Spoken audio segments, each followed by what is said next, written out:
Delaware's transit service, moving forward. Topping tonight's news, a cop killer will spend the rest of his life in prison. Plus, Appoquinimink taxpayers go to the polls today, and we'll say cheers to a Delaware star. Those stories and much more straight ahead on DETV News.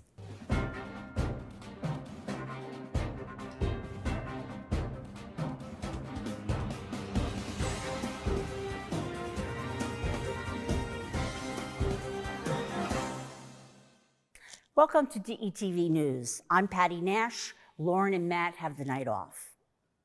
Randon Wilkerson was sentenced Friday to a double life sentence plus 212 years in the shooting death of Delaware police officer Keith Heacock back in 2021.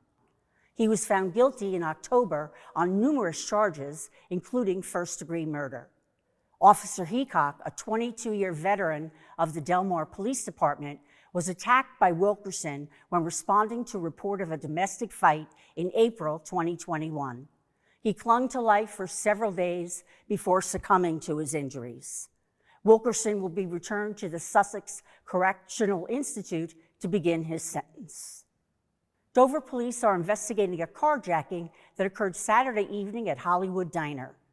A 17-year-old victim from New York said she was sitting in the passenger seat of a running vehicle when a man entered the driver's seat and began to back out of the parking lot. The victim jumped from the moving car in an attempt to escape, causing the vehicle to strike the victim's legs.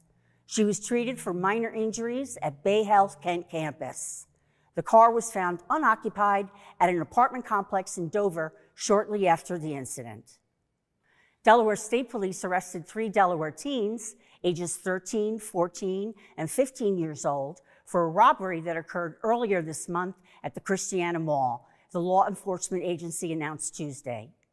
On December 3rd, troopers were notified that a robbery occurred the previous day in the parking lot of Target located at the mall. The teenage victim was at the bus stop around 5 p.m. when he was approached by multiple suspects. 2 of the teens reportedly held his arms, while a third stole his phone. While investigating the crime, mall officials notified police that the teens, who were seen on surveillance video, had returned to the mall. They were taken into custody without incident. Turning to school news, Appoquinimink School District taxpayers are voting today in the first tax referendum since 2019. Polls close at 8 p.m. Delaware's fastest growing school district is asking taxpayers for a combined $93 million that would be split into 3 ballot questions. The first part, for $12 million, is for operational expenses to run the schools and is expected to be used to increase pay for nearly 2,000 staff members and improved security measures. Appoquinimink has the lowest pay scale of the 5 Newcastle County school districts. The other requested funds would pay for the construction of a new middle and high school at the Summit campus and a new elementary school. Delawareans making minimum wage will get a pay increase in the new year. On January 1st, the state's minimum wage will be $13.25 an hour, a 13% increase from the current $11.75 an hour. The increase is part of a plan to raise the minimum wage to $15 an hour by 2025, which the General Assembly approved in June 2021. Since 2014, 28 states and Washington, D.C. have changed their minimum wage laws, according to the Economic Policy Institute. The federal government, however, has not raised the minimum wage since 2009. Federal minimum wage is $7.25 an hour. Employees exempt from the increase include agricultural workers, those who work in private homes, and federal employees. The Delaware State Police Homicide Unit is investigating the shooting death of a Texas man Saturday night in Wilmington. Troopers were called to a tobacco shop on Miller Road shortly after 7 p.m. for a reported shooting, but upon arrival found no evidence of the incident. A short time later, police responded to P.S. DuPont Middle School, where a car had crashed through a fence and stopped on school property. A 22-year-old man was found inside the car with a gunshot wound. He was pronounced dead at the scene. Police believe the man was shot while in his car at the tobacco store parking lot and drove away. The suspect was seen fleeing the area in a dark-colored SUV. It seems many of us want to be home for the holidays. More than 115 million Americans are predicted to travel 50 miles or more between Christmas and New Year's this year, making it the second busiest year since AAA began tracking holiday travel, the organization said Monday. Millions will travel by plane, train, car, bus, and cruise ships, about 2.2% more than last year. The busiest year for travel was pre-pandemic in 2019, said AAA in a Monday release. The majority of Americans will travel by car, an increase over last year by 1.8%, AAA predicts. AAA predicts that 7.5 million will travel by air, more than the previous recorded record set in 2019. Ticket prices are slightly lower than last year, as are gas prices. Nationally, as of Monday, the average price of gas was $3.15 a gallon, a slight dip from last year. AAA predicts that those driving on Christmas Eve, Christmas Day, December 31, and New Year's Day will encounter the least amount of traffic.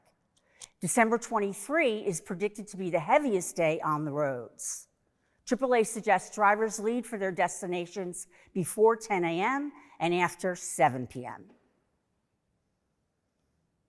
City of Newark residents will see taxes and some fees rise next year.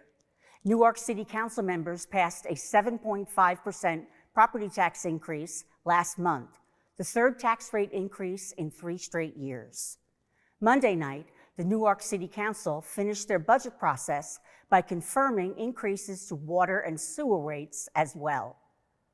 All city residents will see a 39-cent customer charge to deal with debt service from the state, while they will also see a 4.2% increase on the amount of water used. The average Newark household will see water bills rising about $18 a year. When all increased fees are added together, including an estimated 4% increase for the power rates that will be determined by the Delaware Municipal Electric Corporation next month, it would be an increase of roughly $137 next year. The city stands to gain $335,000 from the tax bump. Funeral services will be held Saturday at Christ Church in Greenville for Edgar S. Woolard Jr., the former CEO of the DuPont Company who died last week at his home in Florida. He was 89 years old. According to his obituary, Woolard went to work for DuPont at a plant in Kingston, North Carolina, after graduating from then North Carolina State College with a degree in industrial engineering. He worked at the company facilities in North Carolina and Tennessee before moving to corporate headquarters in Wilmington, where he rose through the ranks to become CEO in 1989. He retired in 1995, but became a board member for companies such as Apple, IBM, and Citigroup. A 30-year-old man is in serious condition after an industrial accident Monday evening north of Newcastle. Newcastle paramedics said they found the man trapped inside a hydraulic liftgate at the ARS Truck and Fleet Service on Newcastle Avenue around 7:30 p.m. The man suffered life-threatening crush injuries and was taken aboard a medical helicopter to Christiana Hospital for further treatment. Delaware State Police are investigating the cause of the accident. Wilmington police said they have arrested a 32-year-old man following an investigation into drug sales in the West Center City area. Bilal Muhammad Ahmed is being held at Howard Correctional Institution on $60,200 cash bail. Police said he was arrested when they raided a house in the 800 block of West 4th Street. Officers say they recovered more than 37 pounds of marijuana and nearly $15,000 in cash. Ahmed was charged with possession of a controlled substance with the intent to deliver, possession of drug paraphernalia, and operating a business without a license. It was a long night from firefighters from 4 counties fighting a 2-alarm commercial structure fire early Monday morning in Elkton, Maryland.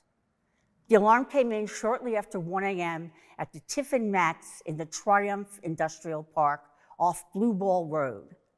The Maryland State Fire's Marshal Office said that more than 100 firefighters from Newcastle, Kent, and southern Chester County, Pennsylvania, made their way to the scene.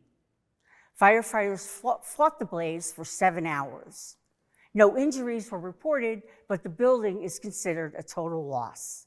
The cause is still under investigation. And finally tonight, she's known for shooting hoops. Now Delaware's WNBA star may be known for a taste of the grape.